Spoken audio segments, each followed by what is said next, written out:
Okay guys, na ito may check tayo ngayon na Whirlpool automatic washing machine. Naging problem niya nito, ayaw niya mag-drain kahit nahila naman yung drain motor niya.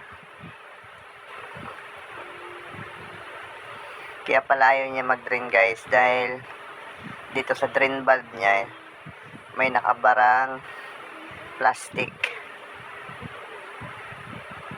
Ayan o, plastic ng downy. Plastic ng downy guys. Bumara siya sa drain valve. Ayan, tinanggal natin. Tapos tinisting na natin siya sa wash. Testing natin, lagyan natin siya ng tubig kung ayos na ba yung drain niya. Kasi ang problema nito, ayaw niya mag-drain.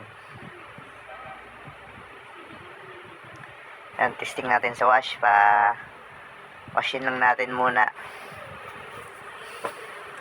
So, hindi pa pala nakasubscribe sa YouTube channel natin guys, subscribe nyo ako guys, tapos i-ring yung notification bell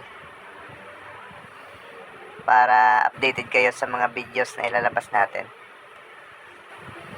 And okay na, ilagay natin siya sa spin program. On, tapos program nyo sa P11 kasi yan ang spin only. Tapos start. Pasensya na kayo sa video guys, medyo nagbaliktad.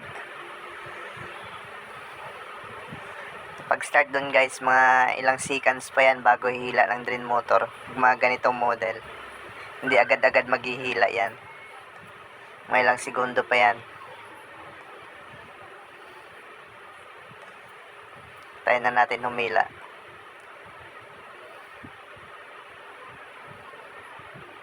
Yan, humila na siya. Ayan o, ayan, buong buo na yung labas ng tubig niya. Kaya guys, iwasan niyo yung paglagay ng plastic sa, minsan kasi pag naglagay ng downy, pati plastic nilalagay na din kasi akala hindi lulusot, pero yung iba lulusot yan guys. Okay, thank you.